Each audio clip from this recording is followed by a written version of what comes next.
Andrea is a statewide energy specialist with University of Illinois Extension. She develops programming about renewable energy sources, energy efficiency, and community planning for renewable energy projects.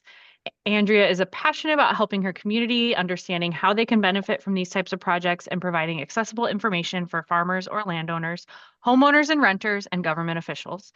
Part of her work involves staying up to date on legislation related to wind and solar energy, as well as battery energy storage and how it affects municipalities and counties. Today, Andrea Wagner will be presenting on renewable energy in Illinois, how it's going and where it's going. She will discuss renewable energy and climate change, Illinois' renewable energy generation goals, and the process for permitting utility scale wind and solar farms. Andrea, I'll turn it on over to you. All right, thank you, Abigail. So yes, thanks everybody for joining tonight. I just want to make it clear, I will be talking primarily about utility scale wind and solar this evening. So if you have questions about, smaller scale solar, I'm happy to try and take those at the end, or my email address will be available at the end as well, so you're free to contact me. Um, but yes, I believe as Abigail mentioned, I do have, a land use planning background. I did previously work as a county planner in Iowa.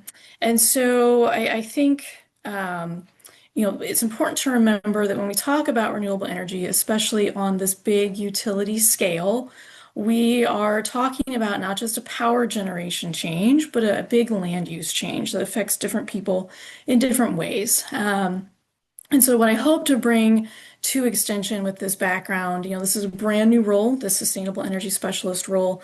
I've been in this position for fewer than 6 months, so we're still trying to get programming going. But what my focus is to help communities engage with the siting process. So hopefully, one of your takeaways from this evening, if you're really engaged in this space, or if you have a development coming into your county that might affect you, that you're better able to kind of engage with that process. So tonight's agenda is to talk about the Illinois energy portfolio, and also making clear the climate change connection with renewable energy and the power supply more generally. Land use considerations that land use planners have to take into account, and then also, again, the permitting process for the utility scale projects. So before we start, though, I just have one very brief knowledge check question that I think Abigail will put up on the screen, just to kind of gauge what you think about renewable energy in Illinois right now. I'll give you just a little bit to take that poll question.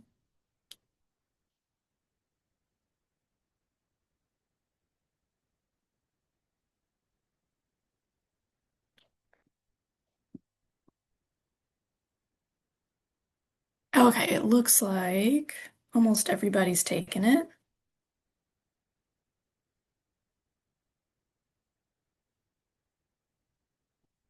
Okay, I'm going to go ahead and end the poll. It looks like over half of you, yes, 15 to 20%, which is great here. Let me share the results. So about a quarter of you, 5 to 10% an average summer month. For what percentage of Illinois electricity comes from renewables? About 16% guess 25 to 30%. 15 to 20% is correct. So that is great to see that you all are aware of that. Let me go ahead and close out of that. So let's see. So I want to talk a little bit about the U.S. Energy Information Administration. So we're kind of getting into Illinois' energy portfolio, its energy generation mix. The Energy Information Administration, it is a federal resource. They track data, or excuse me, they track electricity consumption and generation for all 50 states. Very detailed report outs. It does take them a while to compile data over an annual basis. So this table that I've got up on the screen, it's just for May of this year, May 2025. And you can see here in that month that fossil fuel power plants were about 25% of the energy generation mix. Nuclear was over 50%. I don't know about you all, but when I came back to Illinois after being away and learned this fact that we have that much nuclear generation, I was a little bit surprised. I did not realize that growing up here in Illinois.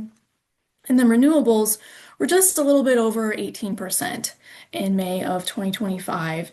Um, and so, what we'll kind of be talking about as we go through are the state's energy generation goals. And I have a lot of information I'll be throwing at you, so I'll kind of be moving quickly as we go through. But by 2050, Illinois has a goal of having 100% clean energy generation, so no fossil fuel power plants whatsoever.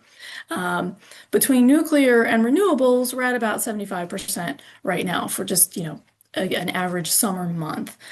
So where will that additional 25% of clean energy capacity come from in the next 25 years? Um, Looking at some data from the Energy Information Administration, they had just some quick facts, some averages about how long the Nuclear Regulatory Commission says it takes to get a nuclear reactor, a new one, online. They estimate it takes about 5 years just for that permitting process for all the application review, and then an additional 5 years for the construction of the actual facility. That doesn't take into account any, additional construction for like transmission line upgrades, substation upgrades, that kind of thing. So that's at least, 10 years on average for a new nuclear power plant if Illinois chose to go that direction for clean energy production. Nuclear is a little bit controversial, and we can, I can maybe address some questions about that at the end. But then for a wind farm, the Department of Energy estimates that it takes about 3 to 4 years from project ideation to project completion. So where it's constructed, it's online. Again, that could be a little bit, that might not take into account lag time for transmission upgrades if those have to happen. But that 3 to 4 years for a wind farm is obviously quite a bit shorter than it takes to get a nuclear power plant up and running. So things to keep in mind as we're talking about the state's goals on energy generation. The next couple of slides that I've got for you, these are again from the same resource here. And this map, national map, it's got the darker shades of blue that show which states had more utility scale wind generation in the month of June of 2025. I just kind of quickly compared the north central region of the Midwest, Minnesota, Iowa, Missouri, Illinois, of course, Wisconsin, Michigan, Indiana. And Illinois actually comes in second place for utility scale wind generation, at least in June of this year. So we're actually a bit behind Iowa. I do want to talk a little bit about the megawatt hours, how energy generation is measured, because again, if you're really engaged with this topic and engaged with the permitting process, that's how they're going to start talking about, how many megawatts or megawatt hours or, how many homes can this facility serve. So your utility bill, it measures your energy usage in kilowatt hours, right? But these projects are so big that they're measuring them in megawatt hours, and at this point, sometimes gigawatt hours. So a megawatt is 1,000 kilowatts. And the way that they talk about this data or this how much energy we produce is a little bit funky because it says 1,495,000 megawatt hours. So we multiply 1,495 by 1,000, and then we're at 1.5 million megawatt hours from wind generation just in the month of June for this year. Thinking about that, trying to scale that into something that we can really grasp onto. If the average US home uses about, 870 kilowatt hours per month, if we math that out, the amount of wind energy or electricity that we generated from wind would have powered, 1.7 million homes for 1 month. But of course, we know that power doesn't just go to homes, it also goes to industrial users, commercial users, and that kind of thing. But the numbers where we start talking about the amount of electricity we're producing, and this is just from wind, it starts to get really hard to grasp, and kind of the numbers get so large that it's hard to think about them in a way that makes sense, that we can kind of sort of visualize. So for solar, Illinois was second again to Indiana, actually. So it was 660,000 megawatt hours of utility scale solar electricity generation in June of 2025, but we were ahead of Iowa that time. So, okay. I'm going to move through these a little bit quickly. Again, I just want to kind of hone in on the huge amount of electricity production and consumption that we have. So the Energy Information Administration, they measure energy usage in BTUs or British thermal units because that accounts for all types of energy sources, including fuels, like for vehicles. You know, going through their data, pulling out the fuels, and just looking at coal, natural gas, nuclear, and renewable for 2023, Illinois consumed 2.5 quadrillion BTUs of power.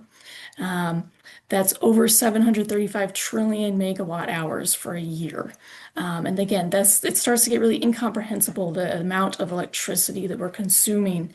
And when we think about Illinois' clean energy goals over the next 25 years, and we know that energy usage is going to go up, we kind of create these moving goalposts for how much nuclear or renewable energy we need on the landscape to meet these increased demands for energy usage. So ICF is a national consulting firm that puts out quite a few reports. They've been around, for my estimation, for quite some time. And they put out a report really recently that there would be a 25% increase in national electricity demand by 2030. That number jumps up to a 78% increase by 2050. So again, those huge numbers that we just talked about, they get even larger. The demand growth is uneven across the country, of course, because industrialization, data centers, they don't pop up on the landscape evenly, right? But we know that data centers, industrial growth, further electrification of buildings as people start to get away from using natural gas for heating, getting away from LP, we know that these electricity demands are just going to keep increasing. So two things. One of them I already mentioned. The amount of electricity we have to produce for our clean energy goals, it has to keep increasing to keep up with consumption. And we're already not close to meeting our goals. Again, we're only at 18% from renewables this past summer. So we're not keeping pace with where Illinois would like to be. Illinois does export electricity to the broader grid. We do not import electricity, we export to neighboring states. So from a land use planning perspective, another thing that I would like to kind of point out and ask people to kind of start thinking about, especially if these developments are popping up near you, is that, communities are experiencing local land use changes that have what is essentially a regional impact on energy generation. If we're concerned about climate change, if we're concerned about switching to renewables to try and mitigate climate change, right?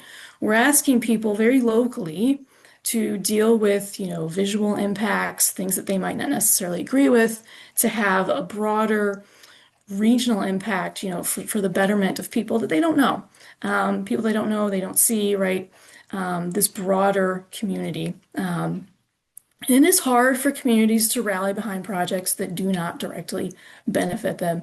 Land use planners see this all the time. I think we even see this dilemma with conservation efforts. For instance, where I used to work, we had natural resource protections written into our ordinance. And it's hard for people to say, well, yeah, we have this great habitat or this great, natural resource here, but we also have these other competing goals for different types of development. Why do we need to protect this thing? Why can't somebody else protect the same type of habitat, elsewhere? Or with, water quality efforts, again, what happens downstream, people don't really see it. It doesn't affect them directly all the time. Or floodplain management, right? Where, we have if there's a lot of development, that's allowed in the floodplain, that has impacts for downstream communities. That water has to go somewhere. But people, it's hard, just generally, right? Not pointing fingers, but it is hard for community members to think about broader impacts when people are asking them to do things locally to benefit others that they might not necessarily interact with, right? Other communities. So I do want to talk a little bit more about, again, Illinois' goals when it comes to renewable energy. So in 2021, the state passed the Climate and Equitable Jobs Act, or CEJA, with bipartisan support. The goal of that was 100% clean energy by 2050, like we've talked about. And that does include nuclear power because it does not, emit carbon or greenhouse gases. Um, and so this legislation, it also includes funding, state funding, not federal funding, state funding for workforce development around clean energy so that we could have the adequate workforce to install these types of projects, maintain them. And then it also included grant programs for communities that are affected by the closure of fossil fuel power plants or coal mines. Those are called energy transition community grants to, again, help with that sort of that economic development piece to try and make up for the fact that, a major employer has closed.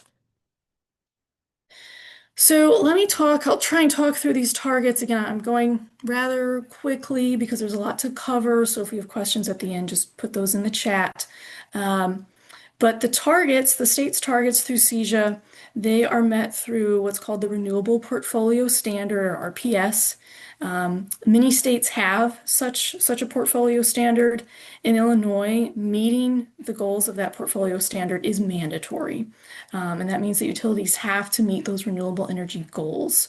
One caveat to that, though, is that to meet those goals, there also has to be sufficient renewable energy deployment on the ground, right? There have to be sources from which they can get renewable energy.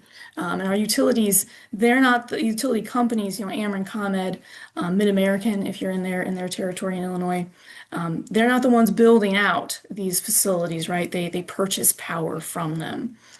So 40%, according to the RPS, 40% of electricity should come from renewables by 2030. Then that percentage jumps up to 50% by 2040. And the way that utility companies demonstrate that they're meeting these goals is by purchasing something called renewable energy credits, or RECs, or RECs. So for every 1 MWh of energy produced by renewables, one REC can be sold to the utilities. I was unable to find, just publicly available information on how much the utilities pay per REC. With some more digging or maybe some more conversations with state agencies, maybe I could get that information, but that I don't have it tonight. But that's one way that the solar and the wind developers make money off of these projects, right? Or can afford to, pay back the construction loans on these, is by selling those RECs, those RECs, and also by selling power to the utilities. Okay, so that was a lot of information about state goals, about our current energy mix. But now I would like to take a moment and talk about the climate change connection, which I think for many of us, if you're interested in this topic, you've probably already put all of that together. But I just want to make sure that we're on the same page and kind of getting to the importance of why we care about this. Why do we care about switching our energy generation supply? So from climate change, our top threats to the power supply, would be heat waves, extreme weather, extended drought. In terms of heat waves, we know that causes a strain on the grid, right? Everybody's running their ACs nonstop. You get these alerts about, peak demand alert, please turn your thermostat up 3 degrees. Please don't use major appliances until the evening. We also know that the distribution lines, the transmission lines, they're less efficient at delivering power during extreme heat. Those power lines start to sag because of thermal expansion. So they don't provide electricity as well during extreme heat. If there were a wide power outage during such a heat wave, that could lead to, illnesses, potentially, fatalities. So that is quite dangerous. And it's something that to avoid the worst of, we have to, mitigate climate change. Extreme weather in the Midwest, so tornadoes, severe winter weather events are getting more common. So ice storms that can take out infrastructure, straight line winds like derechos that can just absolutely decimate power infrastructure when they come through, and cause the power to be out in large large areas, for potentially, a week at a time. Um, so when, of course, if extreme weather comes through and decimates, transmission lines, substations, it doesn't really matter where the energy is coming from, nuclear, coal burning power plant, a wind farm, right? Because they still use the same transmission lines. So that's still a problem, right? An extended drought. And the reason that I bring up extended drought is because our coal burning power plants and our natural gas burning power plants, they can use water to cool. They can also, and let me actually go to the next slide, I'll talk about this more. They will use water for cooling, and also to generate steam to drive turbines that produce that electricity. Um, and so this is important for us to kind of think about this connection between water and energy because when we talk about climate change, what's it doing to our water sources, surface water, groundwater? How are we using that water responsibly? We're not, in the Colorado River Basin or something like that. We don't experience, extended or extreme droughts maybe the same way that they do out west, but still, our aquifers, it's somewhat a limited resource, right? It takes a long time for that water to recharge. So we also have to think about this balance between water usage, energy consumption, and energy generation. It is absolutely two-pronged. So our nuclear power plants, they use water to cool as well. They have to remain, in an optimal temperature range. Renewable energy, of course, does not use water to produce steam or for cooling. They might use, water, of course, in the manufacture of these components, but not once they're online and operational. One caveat to that is for those large battery energy storage systems, or sometimes referred to as BESS, they may use water to cool because, of course, they have to remain at an optimal temperature as well. Otherwise, that could become dangerous. So there is that component to energy storage, even with renewables. Data centers, they may also use water to cool. If you're keeping up with data centers and reading about them in the news, there is still not clear information on how much water they use to cool or where that water is being pulled from. Sometimes you'll see that city councils, or county boards where they're going to make these proposals for data centers, they're actually having those city council members, sign non-disclosure agreements, right? So it is difficult to determine how much water demand they're going to put on the system. But again, depending on how those data centers are getting their energy, whether it's from nuclear or from a fossil fuel power plant, it's using water to generate that energy, but they're also using water to cool. So it becomes two-pronged. So it's something to think about if you start to get involved more in this energy space, or again, if you've got, a data center proposed near your community, something to be aware of and to think about. Okay, so how does renewable energy help when we talk about the climate change connection? Obviously, it reduces carbon dioxide from power generation. Once operational, like I said, they do not produce greenhouse gases. If adopted on a wide scale, that does help mitigate climate change. And if we can mitigate that, then we can better protect our power supply because we avoid the worst consequences of heat waves or extreme weather events. In 2022, according to the US EPA, 25% of greenhouse gas emissions came from electric power generation. So if we can knock that back, that could make a significant difference. The next bullet point, this is kind of one of the only times in the presentation, at least, that I'll really talk about the smaller scale solar systems. But of course, diversified power generation does help during disasters. And when we talk about distributed generation, we're talking about the solar array that you might have on your roof or on your farm, or perhaps if you have a small wind turbine on your farm. So when we talk about distributed generation, we're talking about power being generated near where it will be used. And it's used directly on site. Microgrids, I don't know a lot about microgrids right now, right? Kind of a learning curve there, but they do improve resiliency during or after disasters because these are essentially kind of they become islands unto themselves. They can connect or disconnect from the larger grid if there's a big power outage. And they can tap into traditional generators or distributed renewable energy and battery storage to keep a local grid going or to keep really critical infrastructure like wastewater treatment plants, hospitals, that kind of thing, keep those up and running during, that recovery phase from a disaster. So these are the things that we think about as to why it's important that Illinois has these renewable energy goals, and that we, try to think about as we, do we want to welcome renewable energy development on the landscape? Okay, so the next part of the presentation is about the land use changes, and at the very end, I'll kind of go through the permitting process for these. So this map here, this is from the National Renewable Energy Laboratory. I believe this map was last updated in 2023. But it is a wind resource map for the US. With the darker shades of blue, you may or may not be able to read this legend over here. I apologize if not. But the darker shades of blue show the higher wind speeds measured 100 meters off the ground. And they're measuring 100 meters off the ground because at this point in time, that is the average height of a utility scale wind turbine tower. So not the blades, just, to the top of where that little hub is that you see. So 100 meters, that's about 328 feet.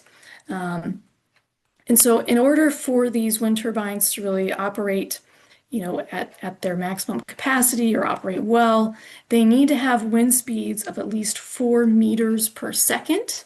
In Illinois, if we look at the legend, we're at about, 6 to 6.9 meters per second on the wind speeds, with a little bit higher wind speeds kind of clustered up in the north part of the state, the northwest part of the state. But as you can see, these wind resources, they're not distributed evenly across the US. The rockier or more mountainous terrain on the west coast and on the east coast, you see that those wind resources really start to go away.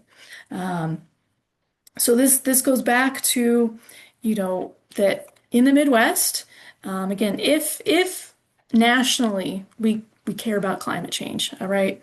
If there are people nationally that care about climate change, care about getting renewable energy into, our portfolio, and helping to kind of make the difference on mitigating climate change, there are prime areas in the US where that wind energy generation will have to come from. And there are other areas where it just can't happen, right? It just can't realistically be located.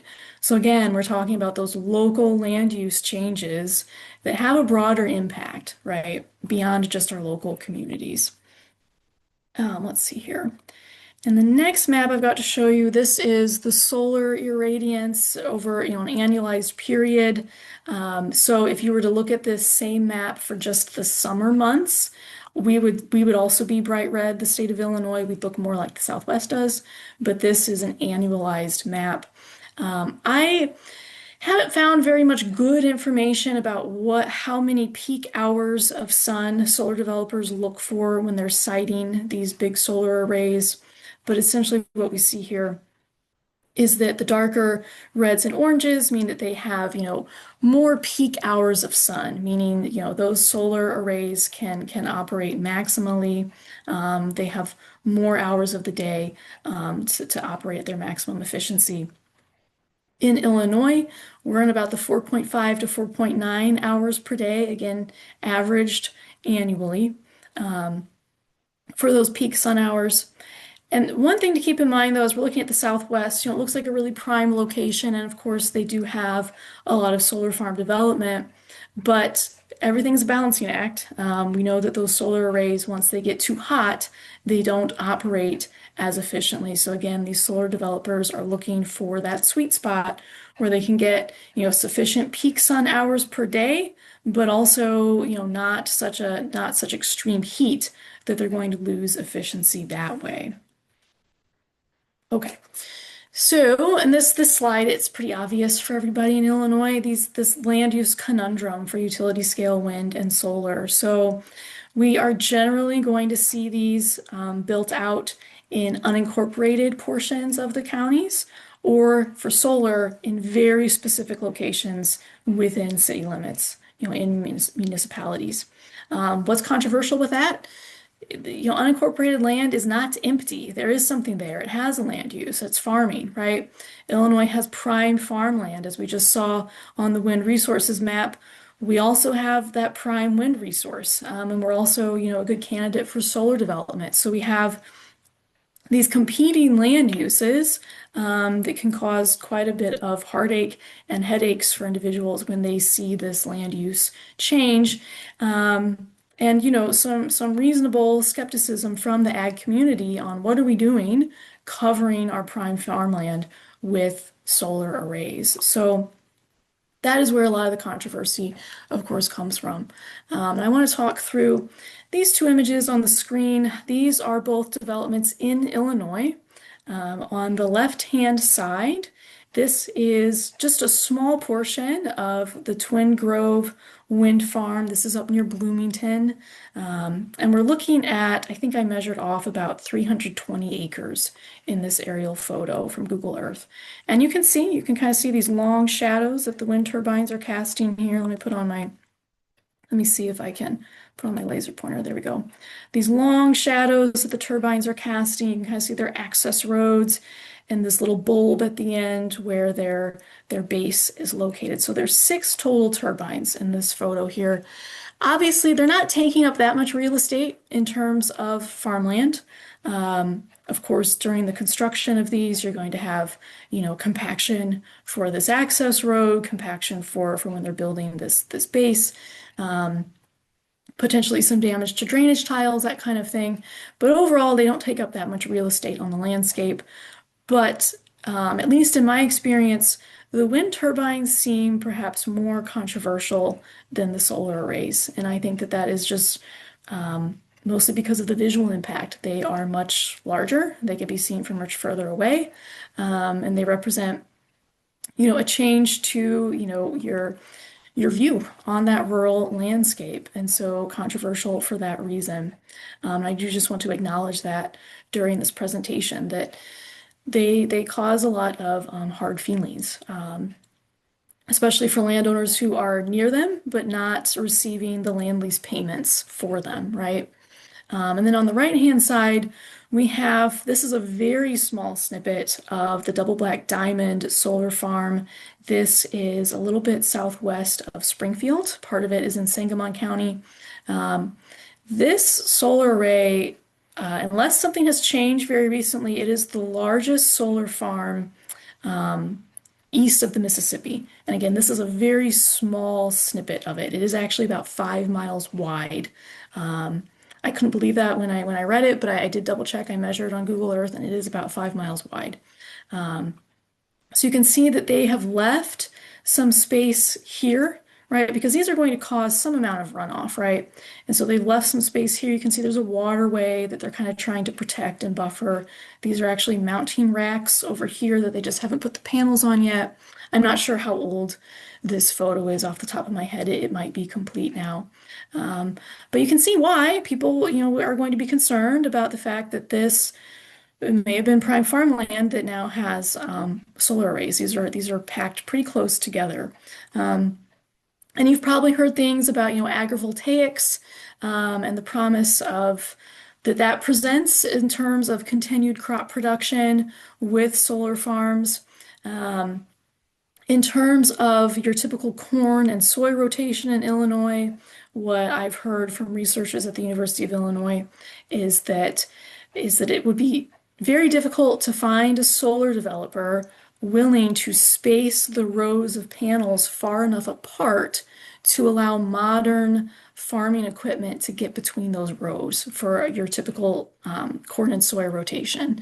So agrivoltaics, at least so far, is really lending itself more towards your horticultural crops, right? Your table food crops, foraging crops, livestock grazing, including cows. University of Minnesota Extension has been doing some research on dairy cattle grazing under the solar panels and have had success. They're really not damaging the panels in any way. They have to be mounted higher off the ground, but they're really not doing anything to the panels to damage those. So just acknowledging the fact that this is a land use conundrum for land use planners. There's also the issue of property rights. These landowners are choosing in these cases to lease their land to these developers when they might reach out to developers themselves or developer might contact them. What we are seeing right now, the trend for solar land leases is that, it is more profitable than just straight farming for those same acres. So that, that's something for landowners to think about. So how do we maybe create policies to push those more towards, marginal areas of farmland? How do we, maybe better incentivize agrivoltaics to get some continued farming production? So let me just go ahead and turn off this laser pointer and go to the next slide. So what I do want to acknowledge is the potential, perhaps not quite utility scale, but any amount of renewable energy generation is better than nothing, right? So we have brownfield and Superfund sites, right? So sites that have some sort of contamination from industrial uses. They're not being farmed. In most cases at this point, they're just kind of sitting empty because it takes a lot to remediate them. So we do know that we can locate, solar facilities on capped landfills or old mining sites, and that's a good use of land, especially from a planning perspective. A lot of these sites are already going to be close to needed infrastructure like substations or roads. And what I'll point out on the next slide is that right now, the US EPA still has this helpful tool showing brownfield sites and Superfund sites across the nation. And I'll show you this on the next slide, if you click on the data points, it will give you some pop-up information about their suitability for renewable energy. And that is called the Repowering Mapper, if that's something that you want to check out later. And so this is, on the left, is just a screenshot I took of the state of Illinois from that Repowering Mapper. As you can see, and common sense would say, a lot of these Superfund sites are more closely clustered to cities because that's where the industrial development has been occurring. The more rural ones, I would be willing to bet might be more related to mining and that kind of thing, or fertilizer production perhaps. But on the right-hand side, this screenshot here, I chose to, let me get that laser pointer back. I was looking up here on kind of this northern completed project. So the blue triangles are completed renewable energy projects. And you can see, at least from my eyes, there's only a few. There's one down here in the south, one kind of south of Springfield, and then one up here. So that's, and I missed one right here near Champaign. So that's about 4. But I clicked on this little data point by Depew. I don't know a whole lot about that community. It looks pretty small. But they've got this site that is completed. That's the blue triangle that we'll look at in a second. And they've also got this other potential Superfund site. And this is this little pop-up box here. When I click on this site, this is what the EPA mapping tool is showing me. It shows who owns the property. And it also shows right here their estimated PV capacity or their estimated solar capacity. And it's estimating that they can generate over 430 megawatts of power. A solar developer might say differently by the time, you take into account a little bit of an access road and, what they need for development. That number might go down, but that's their estimate. So that's pretty useful. Oh, I forgot this pointer doesn't let me click through, so one sec. Okay. And there's a lot of data, so I had to take a second screenshot of this same pop-up box because if you scroll through it, it will show you the distance to the nearest substation, distance to the nearest transmission line, distance to the nearest road. And I kind of got curious with this one when it said that, it was right on top of a substation and right on top of a rail line. So I looked on Google Maps to see if that was true, and it is true. So this right here is this old mining site near Depew. It looks like it's maybe a little bit terraced, which could, of course, impact solar development, right? Because it doesn't look like it's even ground. But it does, in fact, have an electric substation right here. and there is a rail line. I didn't see, at least on Google Maps, a close rail yard, but there's a rail line, there's an electric substation. Um, and so this could be a prime location for some solar development that does not take farmland out of production. And then I wanted to really quickly look at this completed site just a little bit north, a little bit further from town. Um, According to the EPA mapping tool, this used to be a zinc smelting and phosphate fertilizer plant. Um, and they say that its capacity is 26 megawatts. Um, I'm not sure if the project was finished when they took that measurement. It looks pretty big to me, but that might be all it's outputting. We can just take a look at what that looks like on the landscape. So again, this wasn't taking any ag land out of production. It's pretty well buffered by some woodlands. So perhaps, again, not being familiar with this location or being on the ground, I can't say what it looks like from road level, but it might also be pretty well hidden. Excuse me. Might be pretty well hidden from neighboring land uses, and maybe it wasn't that controversial. So again, this is a really useful tool if this is a space you're more interested in learning more about or advocating, to your communities, hey, we have this super fun site nearby, it could be a good site for renewable energy, that kind of thing. Okay. So I did want to hit on research on wildlife impacts kind of briefly. And the reason that it's a little bit brief is because from what I found, being in this position, is that the impacts really aren't conclusive yet. And there's a lot of research that is ongoing, and it feels a little bit maybe like a game of catch up, right? Where we started putting these things on the landscape, and maybe the research on wildlife impacts came a little bit later. And so that we're still trying to catch up on what can best be done to mitigate adverse impacts. Again, if this is something you're interested in, I would recommend keeping up with the National Renewable Energy Laboratory, or NREL, and the Renewable Energy Wildlife Institute, REWI. They put out really good, academic studies on these types of impacts. So things that they're actively studying would be fragmentation of habitat, bird and bat impacts, of course. I saw an interesting study out of Australia where they were trying to understand the benefits of intentionally leaving in a wildlife corridor in a solar facility, a large utility scale solar facility where they didn't have these huge blocks of solar panels. They were more broken up into little pods, basically. And they had more corridors that wildlife could move through. Permeable fencing so that, small mammals can still get through, can also be beneficial. I know folks out at Iowa State and with NREL, I believe, are studying ultrasonic bat deterrents. So putting something that kind of looks like a little whistle basically on the blades of wind turbines to try and keep them away from the blades when they're spinning.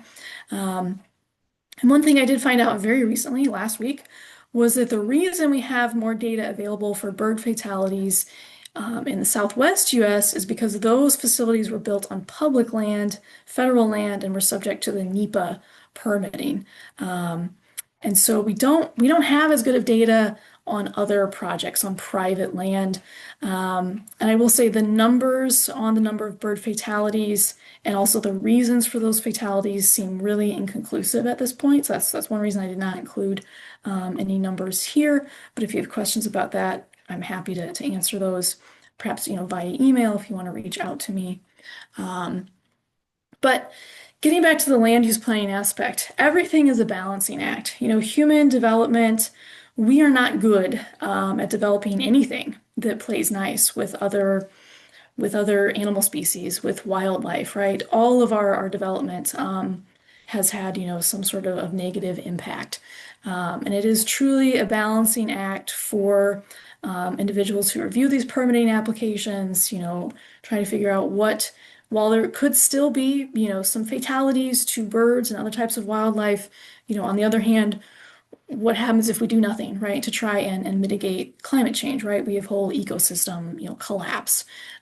So I am not trying to say that there are no impacts. There certainly are. But again, trying to balance those out, trying to do the least bad thing, right? So in 2017, the U.S. Fish and Wildlife Service did outline major causes of migratory bird deaths. And again, that was almost a decade ago. So these numbers could be, a little bit stale, especially when it comes to the land-based wind turbines, because we have more of them now. But the top human causes, and I took out house cats because that number is really shocking. It's over 2 billion migratory bird deaths from house cats. But so I removed those. But with collisions with building glass, vehicles, and electrical lines, those are all in the millions. For collisions with buildings and vehicles, it's in the hundreds of millions. In 2017, at least, the number that they got for land-based wind turbines was a little over 230,000 deaths for migratory birds. They did not have data for offshore turbines. I can imagine that would be much, much harder to get data on. For obvious reasons. And then no data listed for solar facilities in their report out either. So again, this is the balancing act that we're asked to do when we think about land use planning and what to permit, especially as we try to do better than we have previously. Okay, so I'm basically at time because I do want to leave plenty of time for questions, but I just want to quickly get through these last slides. So talking about the utility scale wind and solar permitting process. The only federal permits that you're generally going to need if this development is on private land, which is what we see in Illinois, right? These solar and wind developers enter into land lease agreements with landowners and farmers. They would need a Clean Water Act permit from the U.S. Army Corps of Engineers if some of their infrastructure, like an underground cable, for instance, was going to cross, a waterway or, go underneath it or impact a wetland. And they do need permits from the Federal Aviation Administration.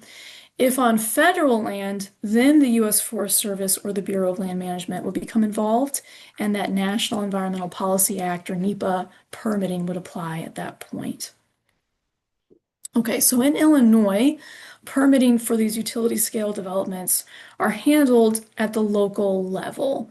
For utility scale, like I've talked about, that's most likely going to occur in the county because they need so much space, right? This is not happening inside of city limits.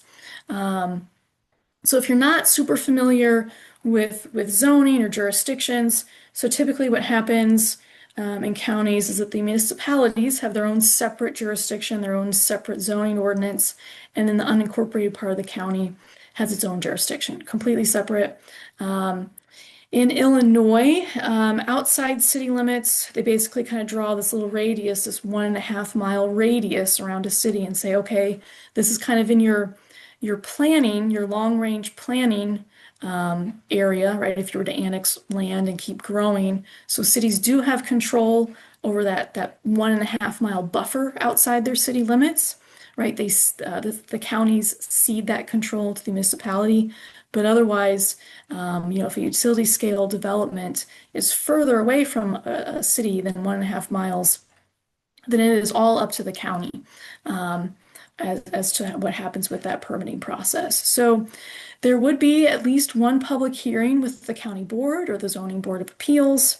Not all counties in Illinois have adopted zoning districts, especially our more rural counties, but that does not mean that they can't adopt specific ordinances and standards related to utility scale wind and solar developments, right? They might not have like a residential zoning district and an agricultural zoning district, but they'll say, okay, this is our ordinance for this type of wind or solar project.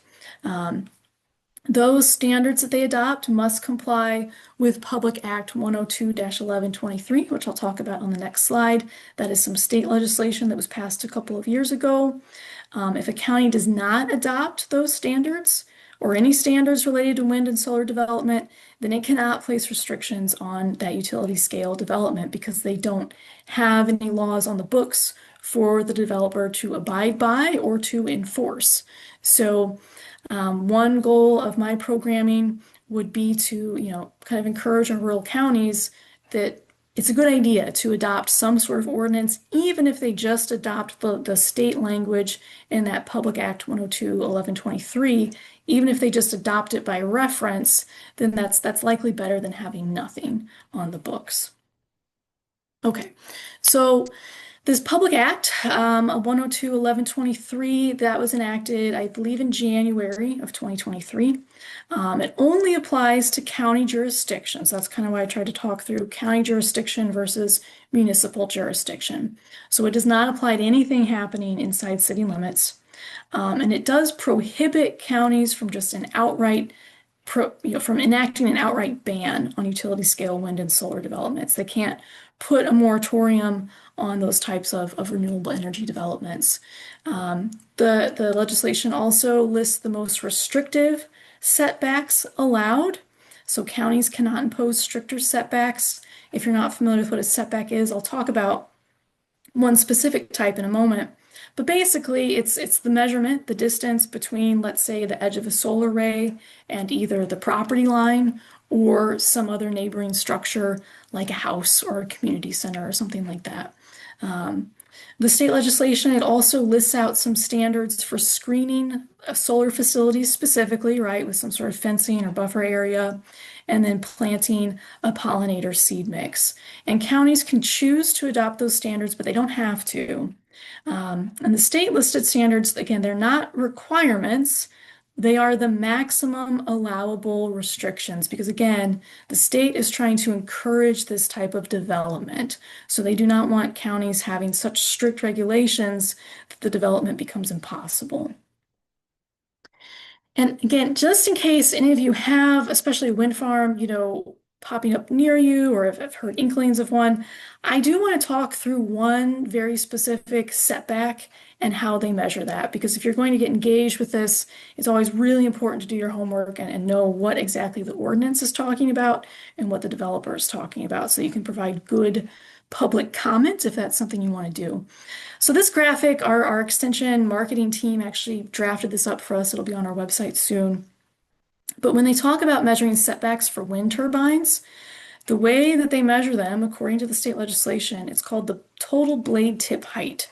So if one of the blades were sticking straight up in the air, they would measure from the very top of that blade all the way down to the ground at the center of that turbine base. And then if they're measuring that setback to a non-participating residence, so basically a home that has nothing to do with the wind farm development, they didn't sign a land lease agreement, they just happen to live near it, that wind turbine has to be at least 2.1 times this total blade tip height measurement away from the home. So I'm going to talk through that math a little bit on the next slide. So 2.1 times the maximum blade tip height. I have mentioned this earlier, I think, but the current average tower height of a wind turbine, utility scale turbine, is about 339 feet. The current average blade length is 210 feet, so they start to get pretty tall when you talk about that blade tip height. That's 549 feet in total if one of those blades were sticking straight up in the air.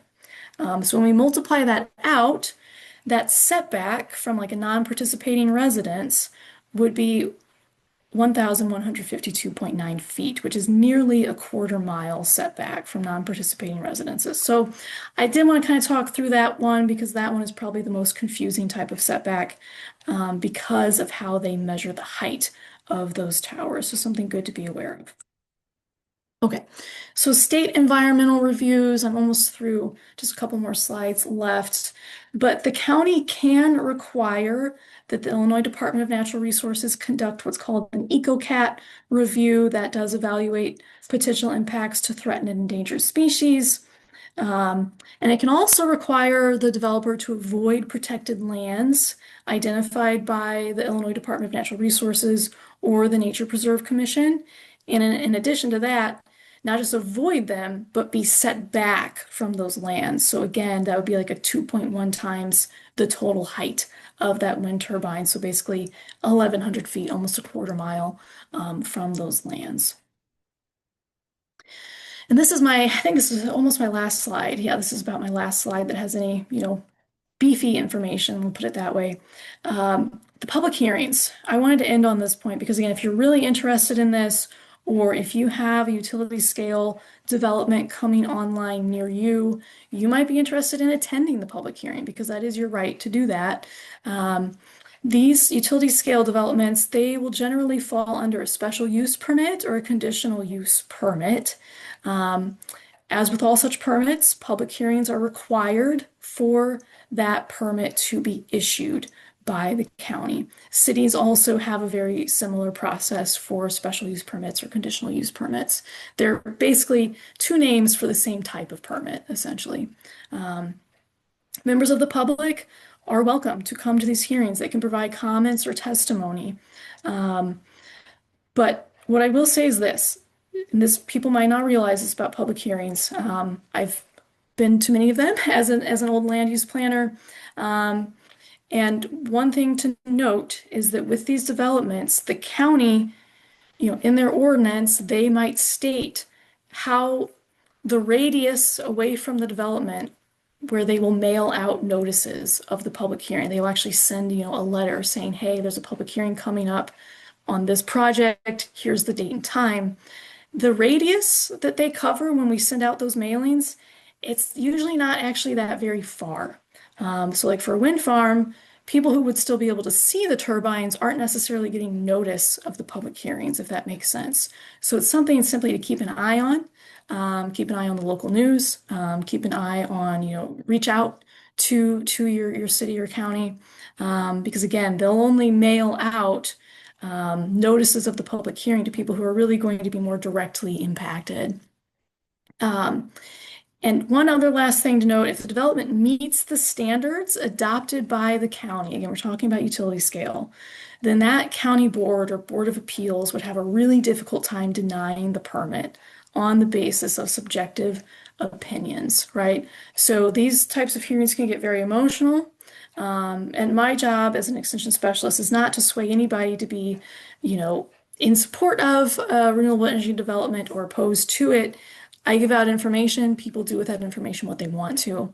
But if you're planning on attending a public hearing, whether you're for or against the development, do your homework. Make sure that you are asking the county to see the application materials.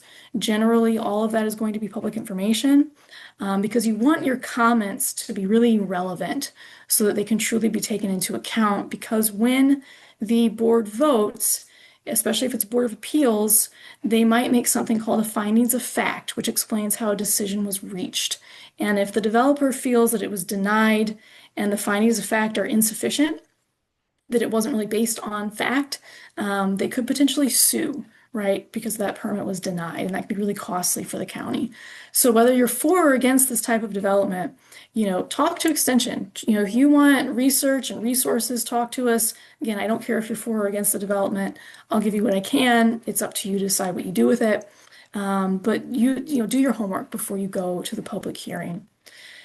So in closing, I think I'm really at about time. I apologize about that. Illinois has really ambitious goals for renewable energy generation. Development, unfortunately, has not yet kept pace. That might get more difficult even still as the federal tax incentives have fallen away. And the public can be involved in these decisions. So I'm going to leave it at that. Here is my email address on the screen. I can also type that into the chat, or perhaps Abigail can. Feel free, you're welcome to contact me with questions. And with that, Abigail, if there were questions, I can take those now. Yeah, there were some questions. I just want to, because we are pretty much at time, Yeah. I want to make sure that I kind of get out a couple of things before then. And then we'll address the questions. Just so you know, a lot of them are related to like AI power usage. Mm-hmm. So kind of keeping that in mind as I'm just kind of closing us out. But I'm also going to stop the recording.